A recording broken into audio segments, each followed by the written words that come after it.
All right, out here with Jalil. Just finished doing this workout, man. What's going on, man? I'm doing good, man. It's a good Monday. I'm alive and well. We still going through camp, and yeah, I'm feeling good. So how you feel after the 13-mile run yesterday?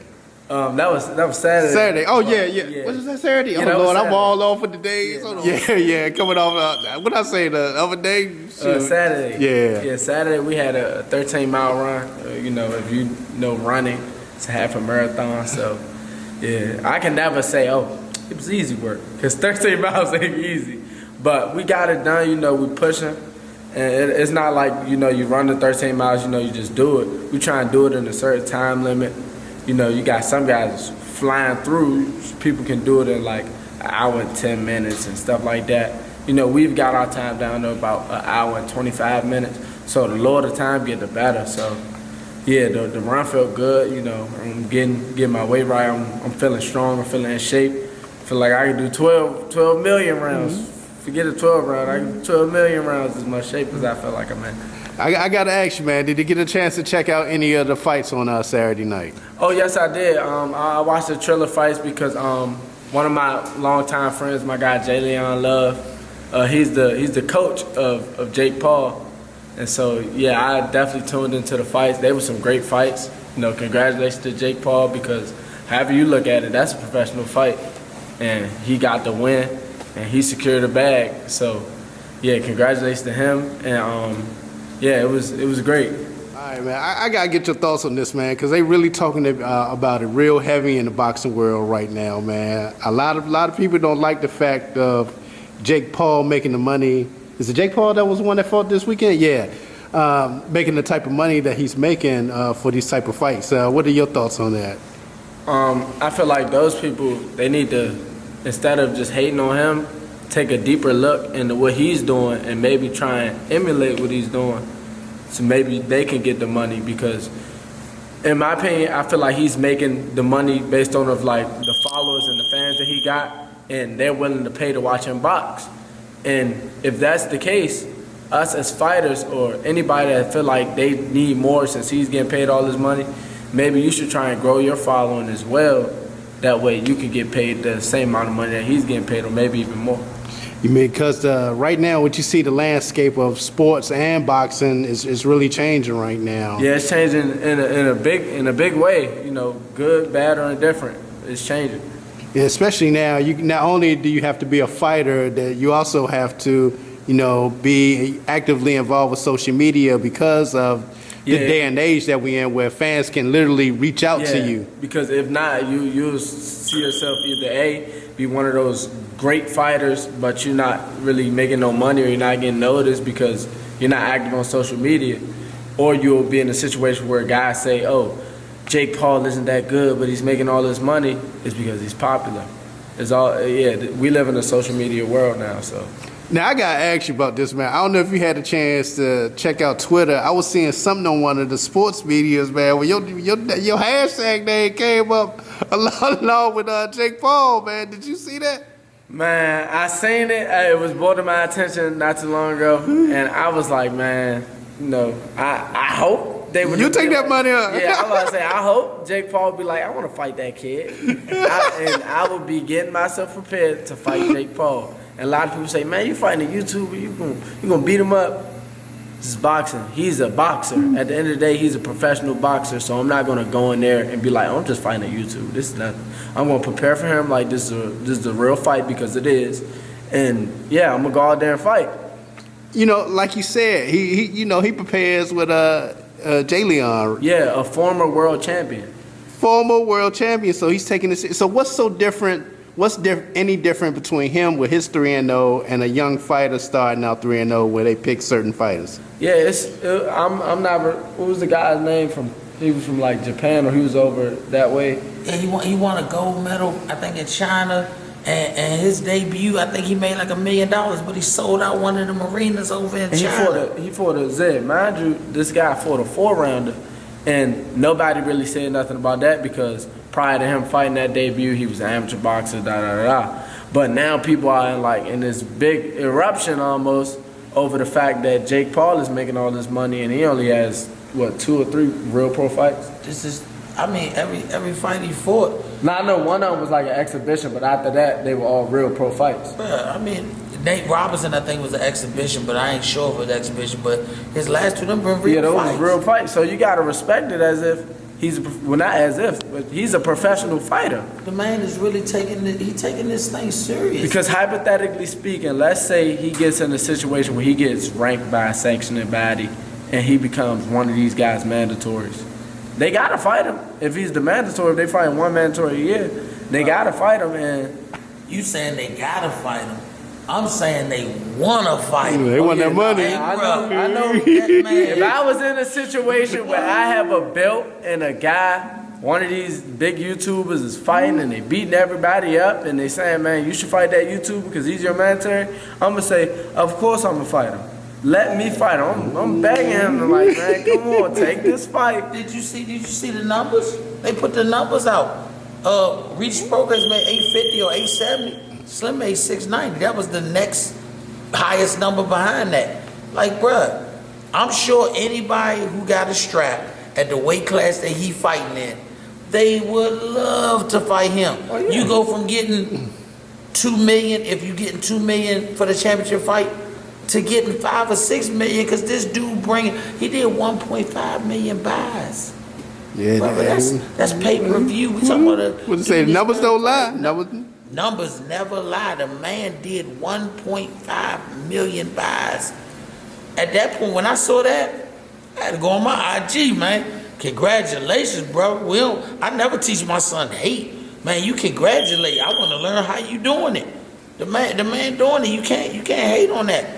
You know, and that's the thing, man. Instead of so many fighters saying, why is he getting this money when real fighters train their whole life for it? We need to be finding out, if I train my whole life for it, when am I going to learn the other side? Because the other side boxing is the sport. But don't forget about the entertainment value. And that fight he just fought, he put hands on Joe. And he probably going to be fighting more than your favorite fighter this year. And that's more exposure for him. And not only is he fighting more than your favorite fighter, the boxers are giving you the boxing. Fans are getting bored with watching a guy coming in and eat 12 rounds of what you want to call great boxing, Marcus of Queensberry. They come to see blood. At the end of the day, my son is a gladiator. This is Rome, and this is the arena. And every spectator there came to see blood. At the end of the day, just be honest with what it is. They didn't come to see if you're a great boxer and your jab and 1-2 is great. They come to see what Tank did to Leo Santa Cruz. They come to see what Earl Spence did to Kell Brook.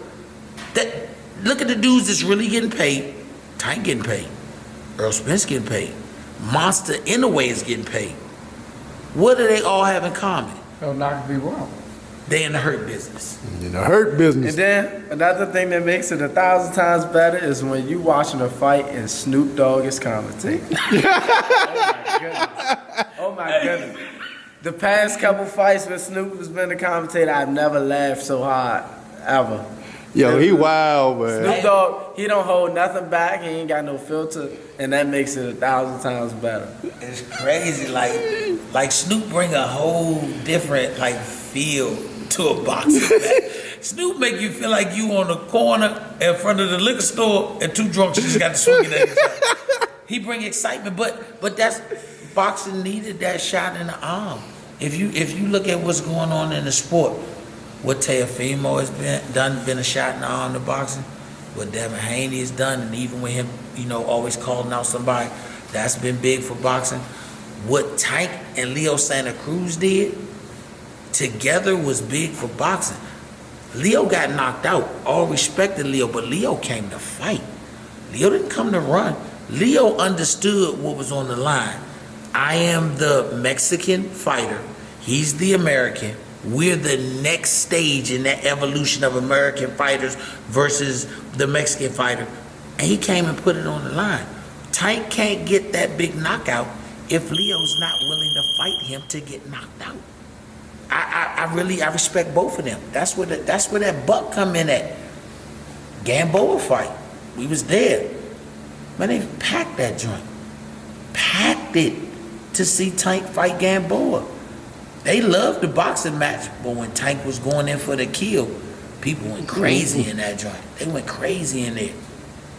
As opposed to looking at some of the high skill level fights that don't have that drama or that wow effect with that knockdown. People say that was a good fight. Would I pay to see it again? No. I really think that if Leo Santa Cruz took a couple of fights and beat the right people, they would pay to see him fight Tank again. Because they brought that drama of you could see a big knockout. So, I mean, the sport is what it is. At the end of the day, it's a blood sport.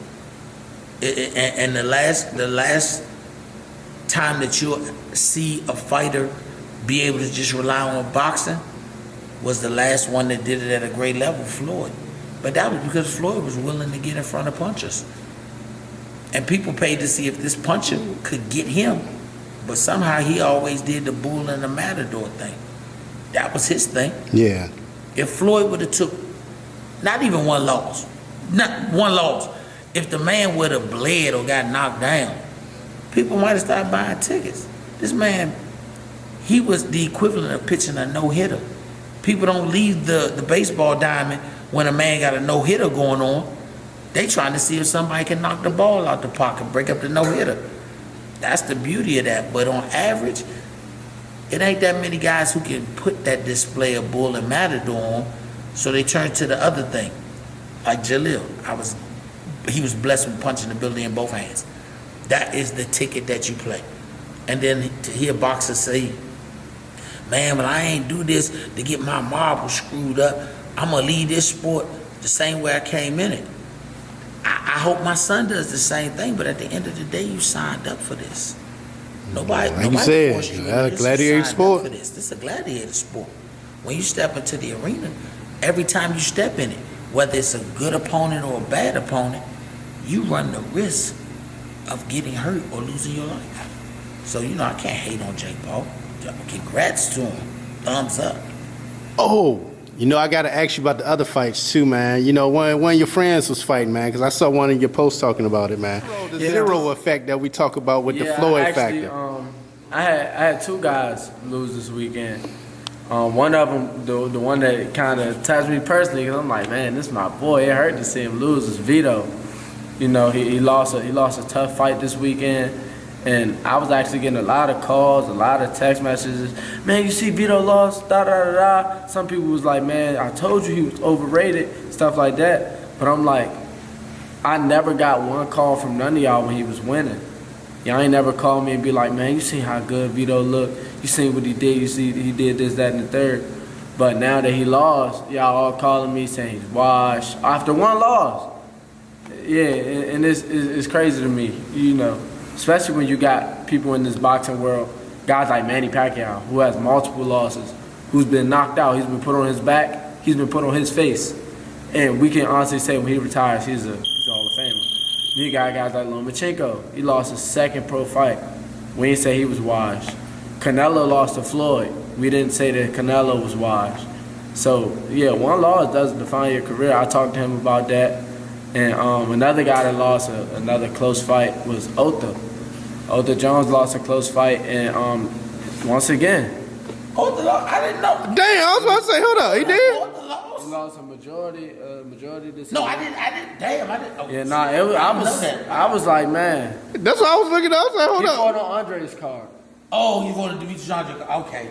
And that's another situation where I say a loss doesn't define your career, because he could 2-3 fights from now he could be in a situation where he could be fighting for a belt, and he win this belt. Y'all gonna be talking about, oh, this done the third, he's the superstar, but y'all, these are the same people that were saying he's washed because he lost one fight. Yeah. I gotta ask about this also too, man. I don't know if you had a chance to see the little stuff going back and forth with Boots and Earl Spence. Yeah, I did see a little bit of it. That's honestly a fight that can potentially happen. And that's one of those fights that I think if it did happen, that's a fight of the year candidate before they even step in the ring. Because those are two dogs at 147, and they battling to see who's the king. Hey, pretty soon, man, you gonna be in that division also as well, man. It was kind of funny to hear them go back and forth when Spence was like the young pup. Yeah, I mean, it's that effect. Like I said, Earl Spence, he's the not just the elder statesman, he's the king right now. In my opinion, he's the king of the welterweight division. And when you look at the whole landscape of it, he's basically beat everybody when it was time for them to fight. And now Boots is exploding on the scene. He has great power. He has boxing ability, great boxing IQ. He's beating who they put in front of him. That's all he can. That's all he can do. And when he just got to stop over Sergey Leviev, who had never been stopped. That's a big feather in his hat. But I do respect and understand also what Earl's saying. Great win, but hey, everything has a generation point. I think if they fight, I think it'll be a very good fight. But I still think it's a lot of other fights that are in line for Boots before a Spence fight. Spence was just talking about moving up to 60. I think to fight Canelo. Like, sometimes, like I tell my son Jalil, run your era. Run your era. But as far as them fighting, I think Boots has more than shown that I'm ready for whatever get in front of me because he's taking care of business. So I can't say nothing. It was good banter. I like to watch good banter. But as far as one win, one loss, or whatever the situation, you fight your whole career to get in a position like that. So, hey, shout out and props to Boots and his dad, Bozy. Man, truly appreciate your time as always, man. Always, Zev. You can always get me. I'm never unreachable to you, Zev. And until next time. All right, man, before we wrap things up, man, did you get a chance to... Man, I was looking forward to seeing a Truck on the card, man, but unfortunately, I heard about the situation with him missing weight, and of course, as a fighter, you never want to see that happen, and the fans always down talk the fighter, and for him being young, it happens. We're young, young guys, we make mistakes. Nobody's perfect, and I feel like he's learned from the mistake already, even though it was so recent, and he's gonna bounce back for sure, and hopefully it never happens again. Yeah. I think his apology was very sincere. It seemed like he understood, like, man, I missed weight. I got people who come to see me fight, people who support me. And I really felt that he understood from his apology. He was very sincere in what he said. He said, I'll bounce back. He said, I'm sorry for those who support me. He's a great young man. Been knowing him for quite a few years. From the amateurs when he was fighting, Jalil was an amateur. Being able to look at him and see how he won multiple silver. I think he won 5 or 6 times. 6 times in a row. 6 times in a row at the Silver Glove. So he got pedigree. But once again, like I said, any fighter can make a mistake. They're young. I don't think people understand that in boxing today, you can be 23 and a world champion. Back when I was young watching boxing in the 80s, you was going to be 30 before you even was thought of for your world title shot. Because that was the progression. Mm-hmm. So now you got young fighters who have so much more pressure on them. Whether it's social media and they pop it on there, whether they had a great pedigree coming out of the amateurs, going into the pros, or just if they've learned how to market themselves, or they have a team around. You have boxers now, they got marketing teams. Their whole job is to market you as a fighter. So it's a lot more stress. It's a lot more that goes into it. So, like I said, I think he made a mistake. He miscalculated. He's going to bounce back. And just like I said, Coach Kenny, Coach Calvin, great coaches. They look at them guys like their sons. So, they're going to get on them. They're going to say, now we got to do this. And he's going to bounce back. And 3 wins from now, this will be in the rearview mirror and forgotten about. So, that's just how we look at it, man. I just use it as a precautionary tale to my son that make sure you on point with your business. All right, man. Truly appreciate y'all time today. Another day in the life with Jalil Hackett. Yep, and until next time. Until Hey, man, people, man, so they'll know in a couple of weeks you're gonna be streaming your birthday day event, right? Yeah, I would say what's going to be happening, but you can buy the stream and you can find out May 11th. On millions.co. Yep, millions.co. Tuesday, May 11th. All right, there you have it. All right, all the ropes. We out.